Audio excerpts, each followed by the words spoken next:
Uh-huh. about that. Mm-hmm. And yeah, basically today. So I hear that you're in an academy. Talk about the school you go to. I go to Medgar's College Preparatory School, Mm-hmm.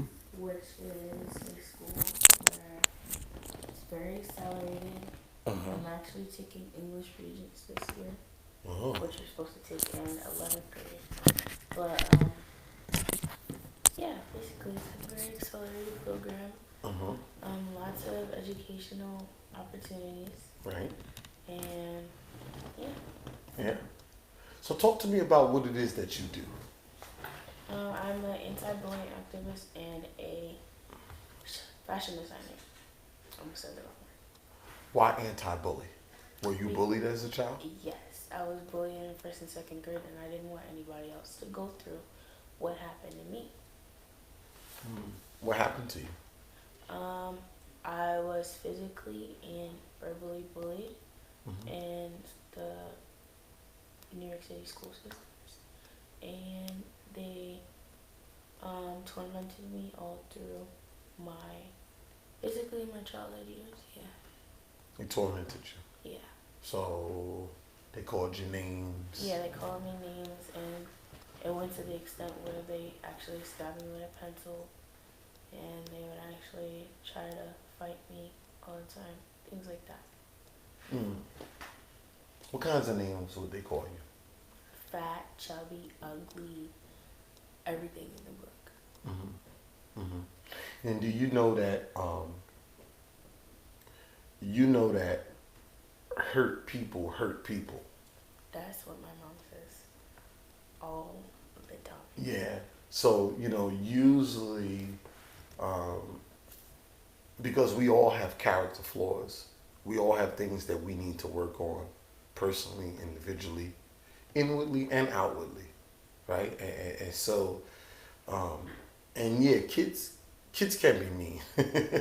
When you're young, kids are just mean. It just is what it is. If you have a character defect about you, you're gonna know about that. You're gonna know that you have that growing up, right? That's how it is in the hood, right? Yeah. Um, and it's funny because uh, some of the things we learned as a child, they used to say, sticks and stones may break your bones, but names will never hurt me. And I'm telling you, I must have heard that probably 1,000 times. But it applies more now to me in my life than it did when I was a child. It does. And let me tell you something. And thank you for starting something against anti-bullying, right? But one thing about bullying, I find bullying don't stop when you're a kid. You could be bullied by your wife, your husband, your big brother. I mean, up into the 40s and 50s. People have a way of trying to dominate other people. And it's usually the people that are the most vulnerable. And so, uh, what I try to tell kids, because I own after school programs, so my life's work is children. I have these conversations all the time. Mom, this is part of my life. We're always problem solving and troubleshooting problems all the time. This one called this one this, and this one said this to that one. And, I dream about that. I mean, like, waking up at night like, oh, Sharon, why'd you hit me? Oh, nice, nice. We need to talk. So I own a bus company too. So, you know, right? So, but I try to tell them you got to see through the other people's vulnerabilities. And so is that kind of what you're doing with the anti-bullying movement? You're trying to help other children overcome and read through the lines of what's happening to them? Yes, I try to teach them to turn a negative into a positive. Mm-hmm. Like how I did, I turned my negative, which was bullying, into two companies. And it basically just helped me build character. Mm. By helping other people, it builds Yeah. your character. Yeah. Looking back at you being bullied, because hindsight is always 2020, right? Looking back at it, well, okay, there were times that the things that people said to you were hurtful. Yes. Knowing what you know now, would you let it bother you? No. Cause it's like, okay, is that supposed to really hurt my feelings? Like it's like, at this point, it's not really that hurtful to me. I don't really care Mm-hmm. that much as I used to when I was younger. Mm-hmm. But yeah, that's basically how I feel. It made you tougher. Yeah. Yeah. Yeah, me too. You know, life in New York City. You know, you either gonna go hard or go home. You know what I'm saying? You gotta be tough. And then you talk about you own another company. Talk to me about the other company. My fashion company, Chubby Line, is basically connected with bully chasers. Basically, I go around the world designing for girls and boys and dogs and adults. Wow. And I just, whatever you want, I can make it for you. Unless, I don't know. I Like don't know. like what? What can you mean? Dresses, suits, ready to wear. Like I said, doll clothes, Mm-hmm. kids clothes, Really? anything. So you got your own little, well, I don't mean little, but you got your sewing machine and all that. Yeah, 'cause my daughter makes, my oldest daughter, she makes clothes too. She does a lot of orders. And she has a studio downstairs in the basement and she just sews. I used to sew when I was younger. We had a sewing machine in the house, and I always tell my kids, and they laugh at me like, "Oh, Daddy, you did everything, didn't you? What didn't you do?" But I used to sew. My mother taught me how to sew the patches on my jeans and stuff. I used to sew. And so, how did you learn how to sew? Grandma. Grandma. She was trying to teach my mom, but my mom didn't want to learn. She didn't want to. She didn't want to learn. So it skipped a generation? Yeah. She taught me and my oldest sister. Really? Yeah. So what made you want to sew? She just asked you one day? She said, Egypt guy, come help me. She told me it started when I was like 2. When I was like, I used to help her push the pedal. Get out of here. Like she would sit there and guide her. I would push the pedal. Oh, yeah, pushing the pedals dope. It was fun. Pushing the pedals fun. Everybody doubting, you out there doubting pushing the pedal? We pedal pushers. You know what I'm saying? Push that pedal, man. And because the pedal is what makes the... Yeah. And she would tell me to go and to stop. And then to slow eventually down. I was like, I want to sit in the chair and I want to do it. Really? Yeah. Do you remember the first thing you sewed? That was a long time ago. A long time ago, yeah, right. No. Right. When did you know you were good at it, though? When did you start to say, wait a minute, I think I'm a little good at this? So I started making dog clothes because I didn't really have any orders to make for anybody. So I made dog clothes because I could dress The up. dolls couldn't say no. Yeah, the dolls were my customers. They couldn't say, this don't fit. Right. It would, sometimes it would have a hole in it. Sometimes it would be bad. Right. But they couldn't say anything. So I just made the dog clothes. And it's actually a lot harder than making adult clothes. Really? Yeah, because So it's you so started tiny. It's so tiny. Oh, good point. Good point. And it's hard to fit them. Yeah. That's a good point. Because you can't be like, bend this way. They don't move that much. Well, you can bend them, but they They're going to break. Yeah. But, so you started out with the hardest first. Yeah, I didn't realize until now that it's actually harder than making regular clothes for people. So, the first time you made clothes for somebody, did they come after they tried it on and say like, girl, this don't fit? I don't know. You don't remember? I have very bad memory. No, that's fine. No, that's fine. Having bad memory, there's some things you need to forget. So it's okay. But you've obviously made some nice things for people. Yes. What's that feeling like? Feels pretty good. Makes me feel like I'm actually, well, it's better than doing the dolls. Yeah, it's better than doing the dolls. It's like I have actual people that I can fix it. That's how I became better at it. Cause like, I can fix it. I can do this to it. I can do that to it. Things like that. So you're doing the anti-bullying. Has there been anybody that's come to you and said, because of something you done or the campaign, or I went to one of your events, that it actually helped change my life? Yes, I've had adults come up to me and be like, "You remind me of how I was when I was little. I used to get bullied and stuff, and things like that." And it actually makes me feel pretty good about myself because then I know that I'm actually getting my message across. So adults. Yes. Yeah, because you know what? That's a good point that you said that, because when we was younger, there was no like anti-bullying campaign. My mom told me that if she came home and told her mom if she got bullied, her mom was gonna beat her. Yeah. You want to know how you dealt with bullies? You beat them up. Punch them in the, or you lost.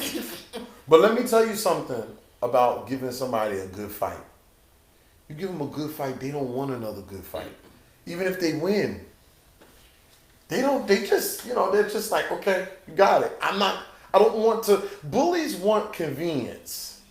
And they want to make you feel bad, because making you feel bad makes them feel good. I'm still not understanding the concept of bullying. Like, why are you mad at me because I look a certain? Just mind your business. It's sickness. No, you're right. Just mind your business. It's not even that deep that you have to sit there and call me names. Like, just mind your business. You don't even gotta do nothing. Just mind your business. Just keep walking. Order ice cream cone. Like, you see Mr. Softly right there? You were talking to your friend, and you stopped what you were doing to say something about me. But let me tell you something. People, see now, for me, I used to bully the bullies. So I'm sorry. Listen, I was the person that if I knew you bullied people, I beat you down. That was me. Yeah, that was me. I love that. I found out. Oh, I saw you picking on people. I was like, oh, who's the tough one around here? Oh, he's the one beating everybody up. I just beat him up.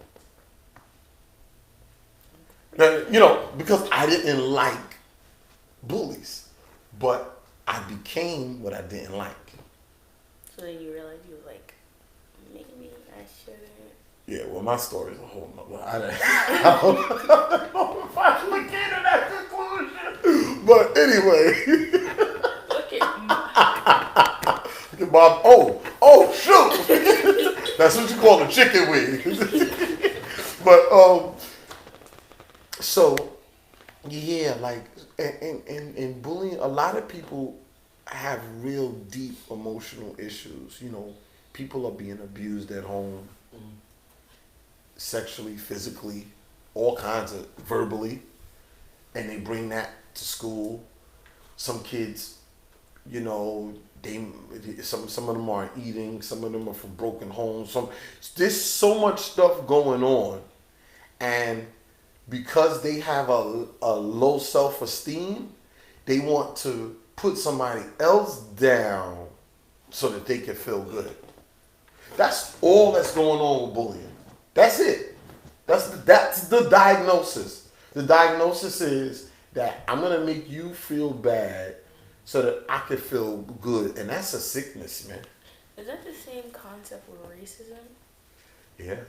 Because I don't understand the racism thing. It just, you're mad at me because I'm black. And how is that hurting you? I don't understand. Well, racism is, something that was taught to a group of people by a group of wealthy people so that they could control another set of people. But I don't understand like the whole concept of power. Like, whoa. Well, what it was racism was taught to the Europeans by the powerful European people who were in control. And they told a whole continent of people because they needed to justify what they were doing to the people from the other continent. So they started a media campaign of convincing their people why it's okay for us to be slaves and why we weren't worthy of good treatment. They did it for so long that the people who they were telling this to believed it, right? Not only that, then they also told them once, they got to America and people from Europe came here to America and then the Africans was brought to America. Those people who came over from Europe wasn't getting the promises that they were told that they were going to get. So what those people did to them was, the powerful people, they said to them, look, your problem is them. If you keep them under control, we're going to take care of you. But just keep them under control. They're your problem. And they kept telling them that over and over and over in time. And then what happened was racism became a cult. It became a way of life. It became a mindset. And it's still perpetuated. So all these years later, you got black people that look at themselves and don't like what they see because they was taught that what they see in the mirror is ugly. And then you got white people who look at black people and they don't like what they see because they was taught that black people were beneath them and they were ugly. And that's racism in a nutshell. Why? That's why.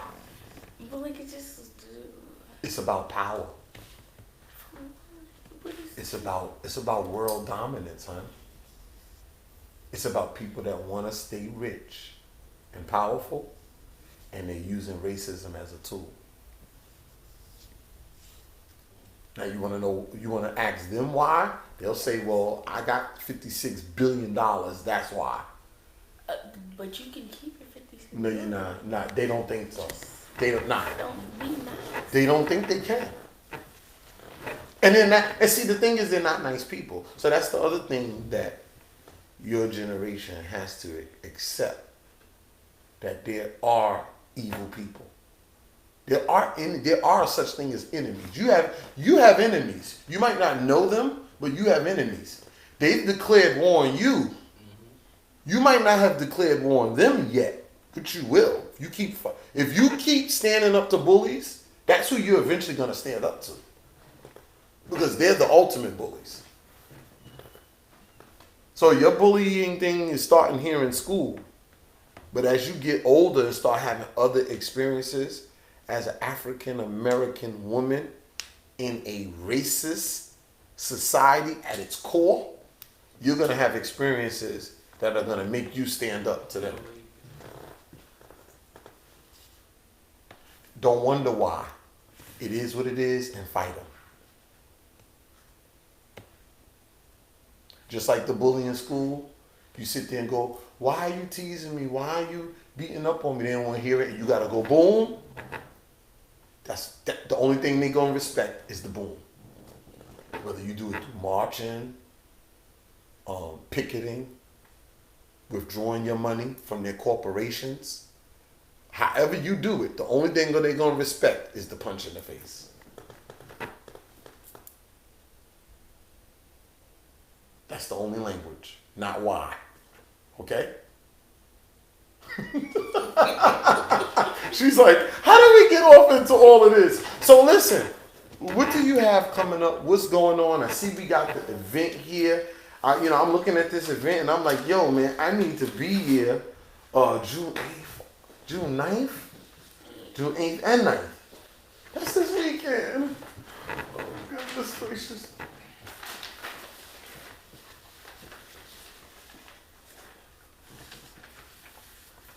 Talk to me about this. Oh, that's my book. And it's about my story of when I was bullied. And it's a teaching tool to kids who've been bullied, or just a teaching tool to kids in everywhere. And it teaches them, like, bullying can happen, like an adult could read that. And at the end, there's like a area where the kids can write, be like, what part of your life do you want to cut away, and stuff like that. Mm. You got a book signing coming up. Date June 23rd at the Panache Urasal Restaurant. Oh, Rosedale. Yep, Okay, I'm gonna come town. through. Okay. June 23rd. Nice. Okay. That's right there. That's around the way. Okay. You gotta remind me about this. What else we got? So we got this book. I love this book. Okay. And Okay. then I have Mommy don't. She gonna sign it. Queens Music Festival at City Field with Steve Urkel. With Steve Well- Urky, June 20, oh, July, okay, July 21st. Okay, July 21st. And this is you. So this is gonna be nice. Wow. I love these events. You're taking this with you? No, I'm keeping. I'm keeping this? Cool. Because this way I She can, gonna sign the book. I can announce it again. And you're gonna sign the book, right? Listen, go out, support the book. How can they find the book? On Amazon. Just type in Egypt Ufale, Life by My Own Design. If you don't know how to spell Egypt, EGYPT. Not with a B. Yo, why they be jacking up our name, yo? No, it's not even that hard. Igbo. No, a lady called me Igbo. No, okay, so I'm from this tribe in Nigeria, Igbo, Igbo, and she said, yes, Igbo, but that's not my name. This was at the Caribbean, the Labor Day parade. It was the kids' Labor Day parade, and she called me Igbo, and I was like, Igbo. Igbo. And the whole way home, my mom was like, okay, Igbo, let's go. Igbo! Let's go, Igbo. Listen, Terrible.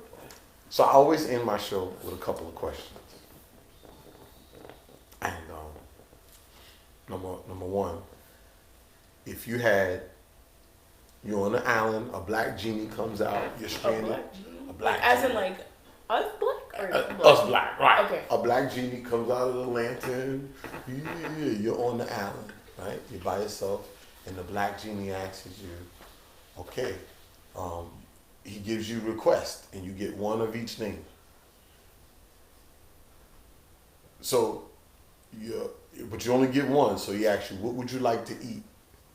And so, what would be your favorite meal? A boat off the island. No, meal. That is my. No, what would you like to eat? I don't. You only get one choice. Come on, give me an answer. Pineapples. Your favorite meal? So that's all you're gonna eat the rest of your time on that island. So I get unlimited pineapples? That's all you're gonna eat. That's amazing. Okay. Your favorite beverage? What is that? Water with lemon. Water with lemon. He gives you one song. What would that one song be? Oh, God. I'm stuck. I don't. I have to listen to that song the whole time.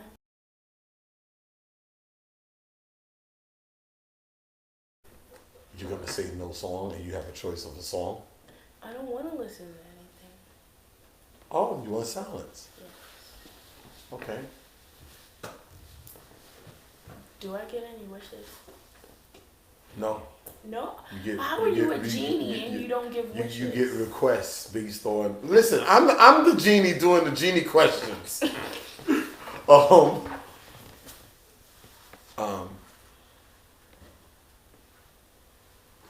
If you had one word to describe your experience with bullying, what would that one word be? I've never been asked a question like that, so I don't know. But Take your time, answer the question. Cue the Jeopardy music. Um,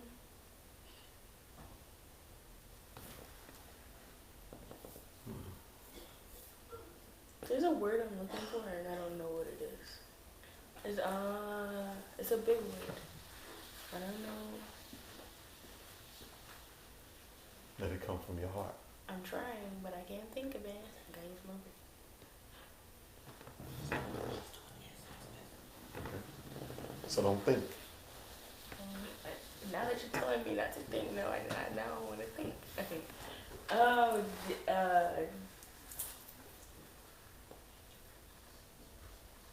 I can't. Stop. I don't know. Hurt.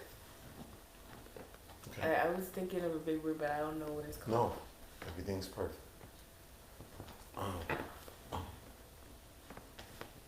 Give me one word to describe your experience on this planet so far as an African American female.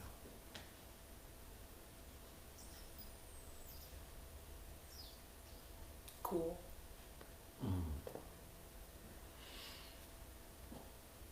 One word to describe your experience sewing, making clothes. Fun.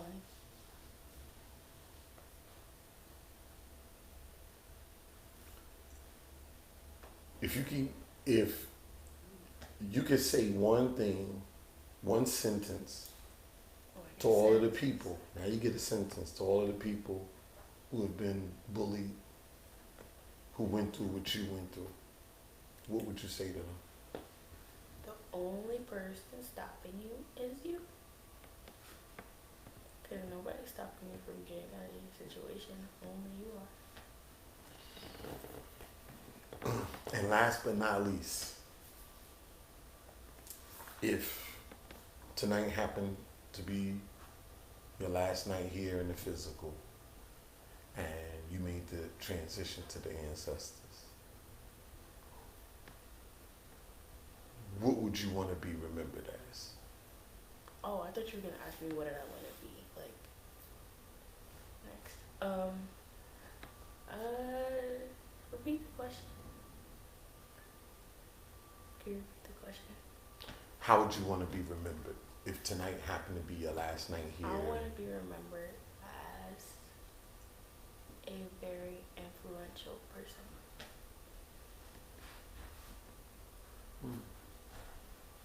And have an influence over people, and influencing other people is a gift.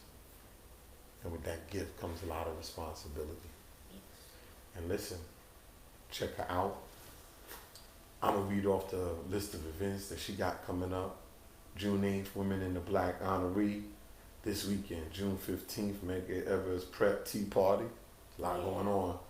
They're actually looking for models. I don't know if you have to go to the school, but Okay. sign up, I guess. Yeah. If you're a model, check it out. July 3rd through the 7th, Essence Music Festival Fashion Show. July 22nd, Miss Caracom Beauty Pageant. July 23rd, book signing at Panache. Yes. Listen, it's been another great episode of Conversations with Malik. Was that already? And I'll end the show. I'm still waiting for the rest of my genie questions. And I'll end the show like I always do.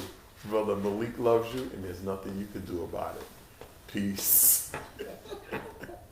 Are you sure